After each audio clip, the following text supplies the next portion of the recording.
Hey guys, I welcome you all to today's class. In today's class, we are focusing on the topic of urban morphology. Let's see first what are all the things we are going to discuss over here. We will of course see that what is urban morphology, then we'll see that what is a CBD, Central Business District.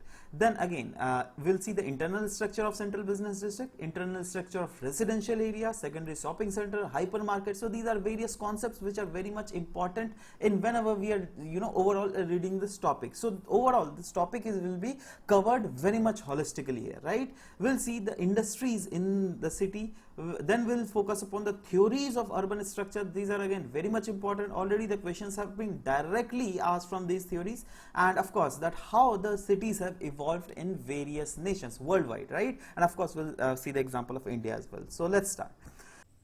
But before starting, let me tell you that we have already launched smart classes for geography optional in both Hindi as well as English language. So if you at all want to enroll yourself, so download the Smart Rankers app from Google Play Store. The link to this app is given in the description box below.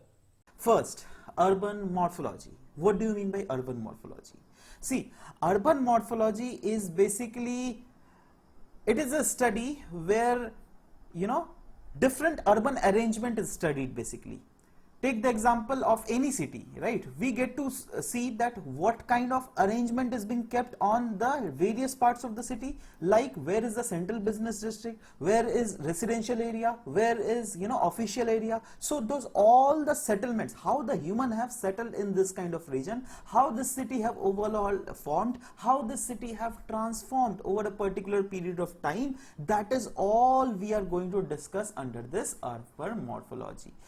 Say for example, if take this city where here this shopping mall, I mean there are different regions which are been allocated to different functions, right? So this whole region where these other different kind of functions are allocated, this is the spatial structure of the city, right? So can we very clearly decide that by reading the spatial structure of the city, we can easily see that what kind of characteristics that city is having, right? Of course, and we'll read it in upcoming slides, that by looking onto the merely morphology of any city, how you can decide that what kind of city it is, right? So again, it is very much important that yes, through observing the spatial structure of any city, through observing the characteristics of any city, the urban morphology of that city can easily be determined. And of course, throughout the pattern is being analyzed, that where the central business district is there, right?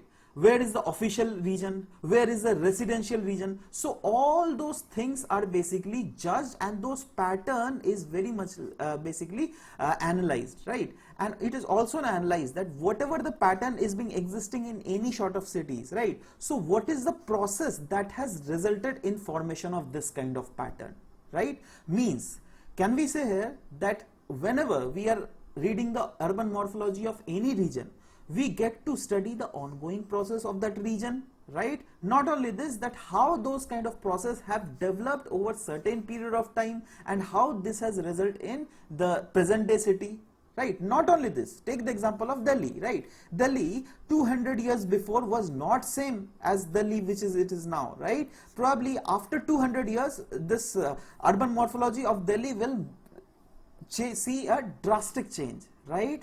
So overall we get a comprehensive knowledge about any cities if we get to study the status of the cities, that what is the present status of the city, what is the kind of historical upbringing of the city, what kind of functional classification is being made by city. So everything is being studied by this reading this urban morphology.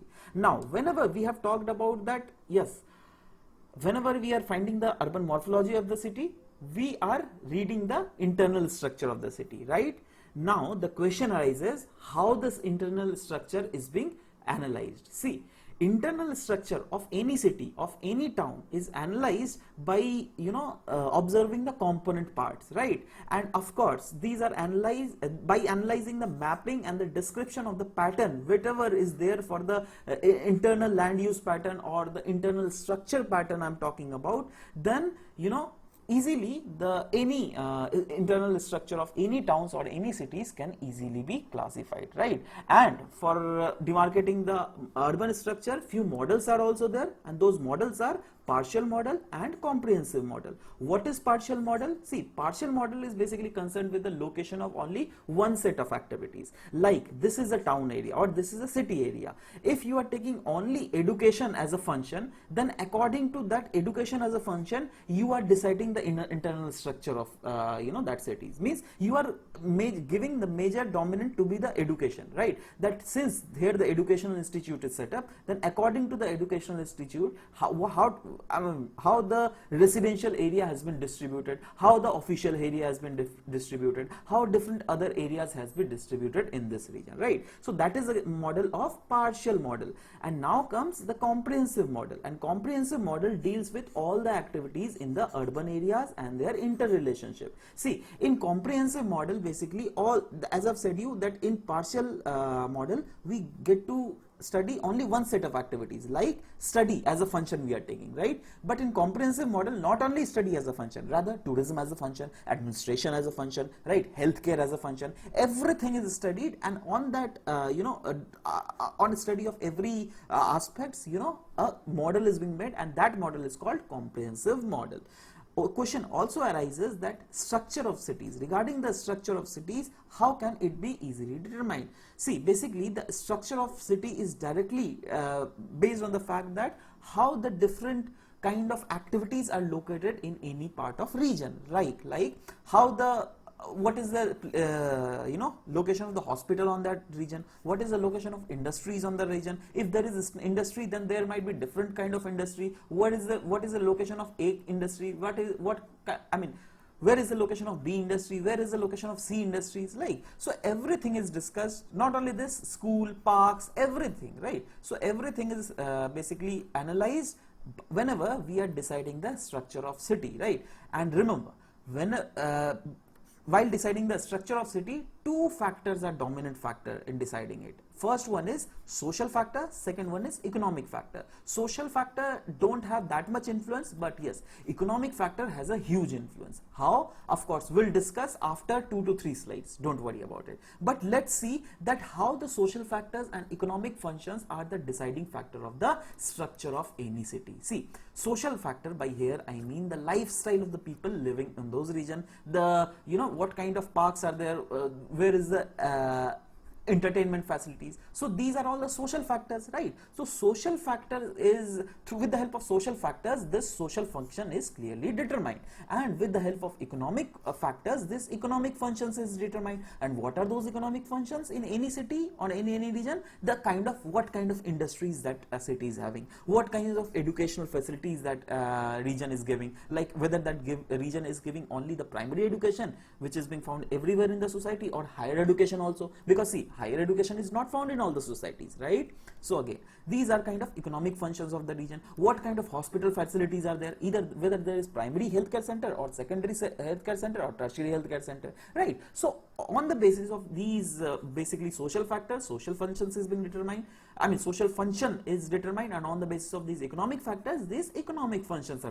being determined. And on the basis of this both social and economic functions, overall the structure of a city is determined, right? Out of which the economic functions has a predominant role. All right. Now, there are two processes which are also helped in involving the shaping this basically the city's internal structure. And what are those processes? Those processes, process of differentiation and the process of agglomeration. Let's first see the process of differentiation. See, process of differentiation, here what we do, here dissimilar functions are being segregated. Like if there is a region called Delhi, right? In Delhi, if take this as a region, take 3 regions, right? So in this region, how the coaching institute, where are the difference, which is the region of coaching institute and which is the region of healthcare facility, right? See, these both things are economic activities only, right? But again, the process are differentiated, right? That okay, which region of Delhi is coaching hub, which region of Delhi is healthcare hub, right? On the basis of similar, there are different other factors also on the basis of which process of differentiation is happening. Like which region has the density where the rich people live, that is the people whose per capita income is more, and which is the region where you know, those persons live who are in the middle class, right? So that is also criteria. See, we are basically differentiating, right? So okay, in Delhi, this kind of region, this type of region has the population where the rich people are there, right? And this kind of region has a population where the very low earning people are there, right? Similarly, these can be, process of differentiation can be issued on the basis of different other grounds as well, like on the basis of religion, right? Which part of the city is having this kind of religion, which ethnic group is being inhabiting in particular region, right? So on different factor, you know, these differentiations are done, right? But the second factor, that is called process of agglomeration, this was very much important, because present day, you know, process of differentiation is not that much used, but yes, on the basis of process of agglomeration, basically city planning is done. And what are that process of agglomeration? In process of agglomeration, aggregation of various function is taken on concern, like the land use pattern, that if in a region, if this is a plot of land, then you know whether this plot of land will be used for agriculture, or this plot of land will be used for setting up any educational institution, or this plot of land will be set up for establishing any sort of industries, right? So this is the function. The function basically determine the structure of city's internal structure, right? Next is lifestyle. A region where the rich populations are there, of course their lifestyle will be different from the region where there is slum population, right? So of course that is also determining criteria of determining the city's internal structure. People's association and different other factors are also if you take all these factors in a very single platform, and then you are doing then you are deciding the city's internal structure, then that process is called the process of agglomeration, and it is very much used for any city planning. Now I'm just asking you a question, give me the answer, right? We know that Amravati as a capital of Andhra Pradesh is being setting up, right? So just tell me, out of these two process, which one is the process that Amravati is applying? Of course, Amravati is applying this process of agglomeration, right? So now let's come to see that there are many models which defines the internal structure of city. But see, all models we are not going to discuss here. We, of course, in this chapter only will discuss, but these will be discussed in the very last slides, right? We are discussing this model here, right? That is the Griffith-Taylor's town classification. Griffith-Taylor basically he has classified town on the basis of age of the town, on the basis of land use pattern of the town, and on the basis of development of the cities, right? And as per Taylor, following type of towns are there. The towns are infant town, juvenile town, adolescent town, early mature town, and mature town. Let's discuss it one by one. Infant town. Infant town, he has said, Griffith-Taylor has said that those are the infant towns where there is dominance of commercial sector, right? Juvenile towns are those towns where there is a mixed pattern of what? Mixed pattern of commercial sector as well as the residential sector. So they are called juvenile town, right? What do you mean by adolescent town? They are basically residential areas around the commercial hub, right? So if there is a commercial hub and around there is a residential area, then that kind of classification is coming under the classification of adolescent town. And what do you mean by early mature town? It means if in a region where there is segregation of commercial activities as well as residential activities, then that type of town is coming under the categorization of early mature town. And what about mature town? Mature town are those towns where there are agglomeration of many functions like commercial functions, then communication functions, information technology functions, residential, and different services. So if these are being found in any particular region, then that type of town is called mature town, as has been classified by Griffith-Taylor, right? Now, as we have discussed previous slide, that internal structure is determined on two factors. That is, first one is social factor, and second one is economic factor. And I've also told you that in upcoming slide, after 2 to 3 slides, we'll discuss that how economic factors determine the pattern, right? So basically that is what written here. that pattern of any urban land is used is directly influenced by economic activities. It is basically predominantly influenced by economic activities. That is very good, right? Because see, if there are, if say for example Mumbai, right? Between the Mumbai there is a slum area, right? So again, that is a social factor, right? That is not an economic factor, because if that would have been economic factor, then slum population would not have been allowed to live in this region, right? Okay, so the overall land value of any region, of the internal structure of any city, is very much reflective of the accessibility, that what kind of accessibility that region is having from the rest part of the city, right? If I'm taking a central business district, then probably the accessibility to central business district will be huge as compared to the suburban area, right? Because that is central to the city, right? Take the example of Connaught Place in Delhi. That is central to Delhi. That's why that is the that is called as central business district, right? So again, if you take the land value as such, then land value will be most at central business district, where the amount of business will be more, where the amount of land value will be more. But as we go away from the central business district, the land value declines, right, by varying amount. Of course, that we'll discuss about, right? Say for example, just take it example, this is the central business district, right? This is the main way, this is the main way, this is the main way, right? There are 4 main ways.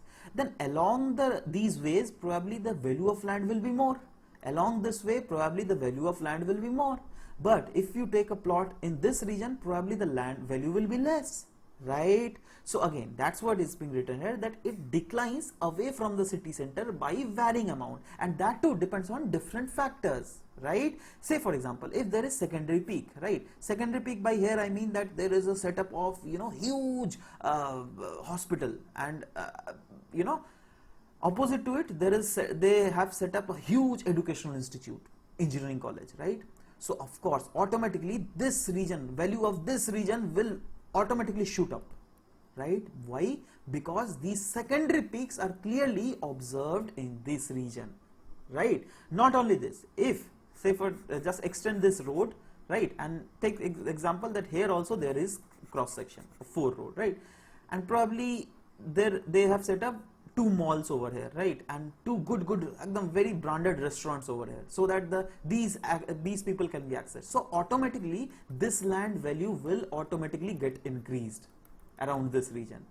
If you take the land value here, then probably you will get the same land at 2 crore, but if you are purchasing the land from here, then probably you will get it for 3 to 4 crores automatically, in spite of the fact that this region is far away from the central business district as compared to this region. But still this happens. Why? Because there are again secondary peak, which is formed by the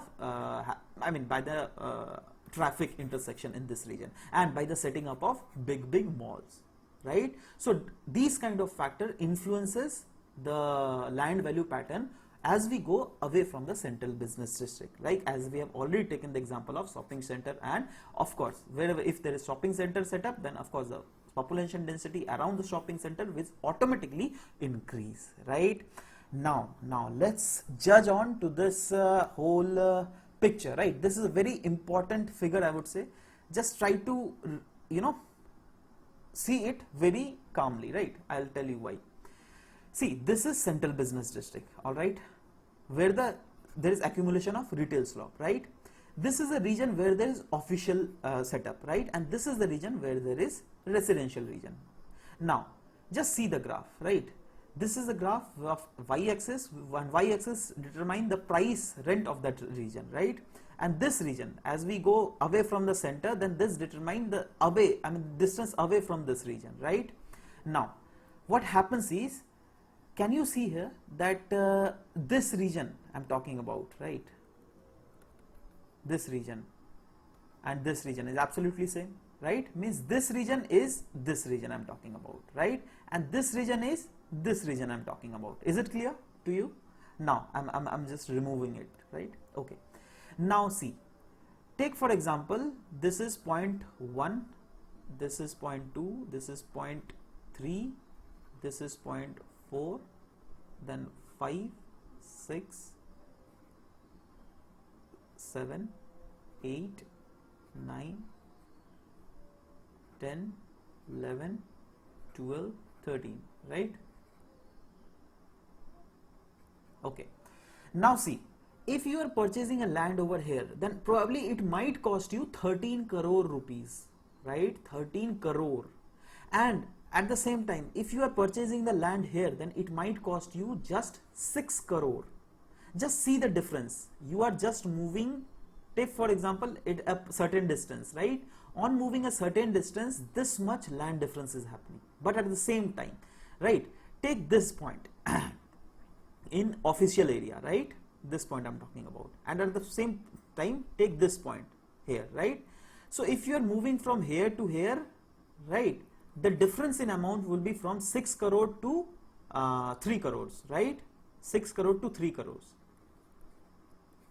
Means here earlier the difference is of 7 crore rupees, right? But here the difference is of only 3 crore rupees. In spite of the fact that probably this region is equal to this region, but still this much amount is happening. Now what does it tell you? It tells you that in central business district the retail prices are very high.